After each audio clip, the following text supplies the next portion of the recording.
Hello. Do Hi, you want to introduce yourself?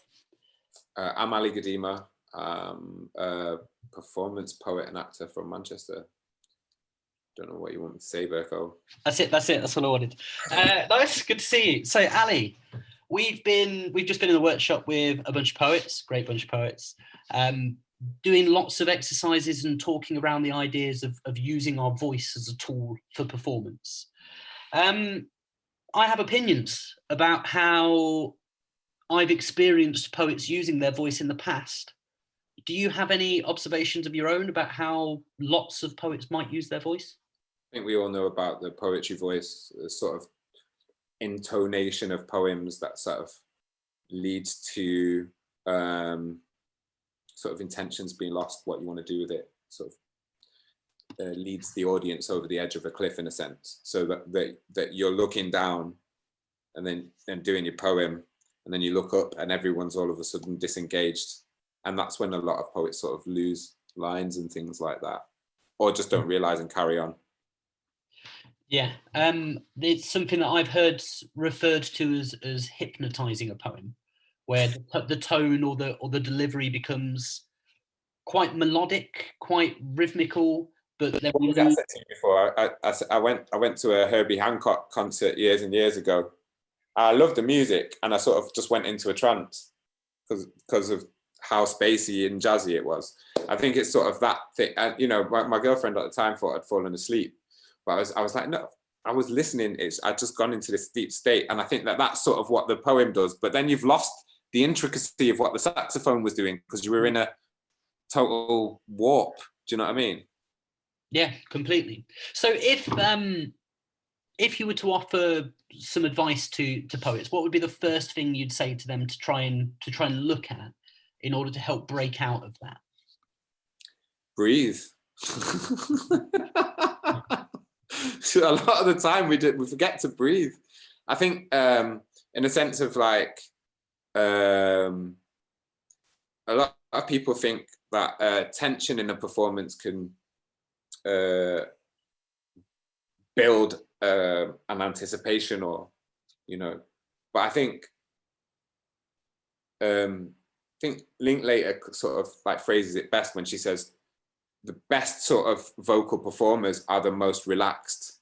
And when we're performance poets, performance is one of the words we're performing. So give the audience the money's worth, and learn to relax your body, learn to release where you need to, and breathe. There was an exercise you did today where you were talking about actioning lines. Could you just quickly explain to us what that means? Actioning is where you just apply different intentions to lines in the sense of what do you want to do to the person, what effect do you want to cause to a person that you might be playing a scene with as an actor. So thinking about that, if you treat the audience as the other person in the scene, you could be talking to your mum, but then your audience becomes your mum. Okay. You know what I mean? And this is like the subtext of the line, is that right? No, it's like, what is the line actually doing? So if I say,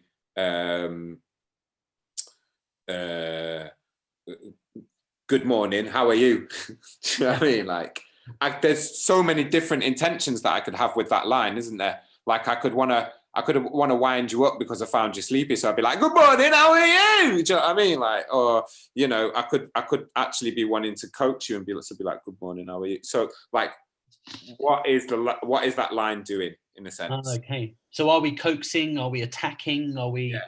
Are we ribbing? Nice. I like it. So Ali, my standard third question is always, what are you reading? But I'm gonna switch it around for you a little bit, and I'm gonna ask, what should I be reading in order for me to get a deeper understanding of how my voice works as a tool for performance? I didn't say this to you earlier, but I think that you need to read something that gets you on your feet and has you moving. Do you know what I mean? So, for example, Free in the Natural Voice by Kristin Linklater. I learned this yesterday, so there we go. That will provide you a course of things to do.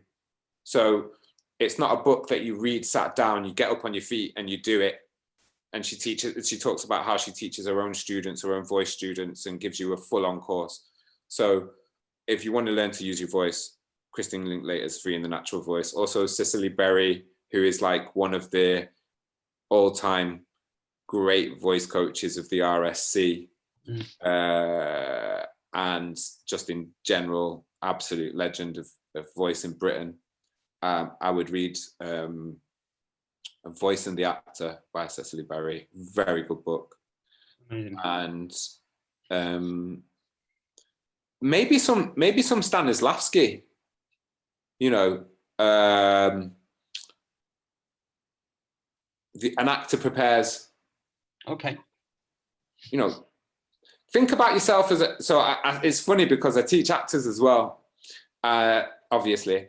And I said to them the other day, because I was doing poetry exercises with them, and I said to them, don't view yourself as an actor, because when you sign a contract with a company, you'll be called the artist in the contract. You won't be called an actor. And it's the same with a poet. You'll be called the artist. You've been employed as an artist, or you are an artist. So in that sense, look at how other disciplines affect your work, and embrace them, use them. Amazing. Ali, we've run out of questions, but do you have a task for us, or normally I'd ask for a writing task, but I'm going to ask you to give us a performing task. So take one of your poems and cut it up line by line. If it's a chunk of text, maybe up to the punctuation mark. And every line, give it a different intention. And don't think about it in the sense of, so someone said tonight, questioning. So don't think about it in the simplistic sense. Questioning, if you come up with something like that, say, why am I asking the question? And then you'll find the action that you want to do. And then apply those actions to every single line in your poem and try them out. And see how it affects the poem differently, and keep some of them and lose some of them. And usually what sticks, what works sticks. So take that and see how it affects your delivery differently. Brilliant. Ali Gadema, thank you so much. Thank you. See you again soon. See you again. Bye-bye.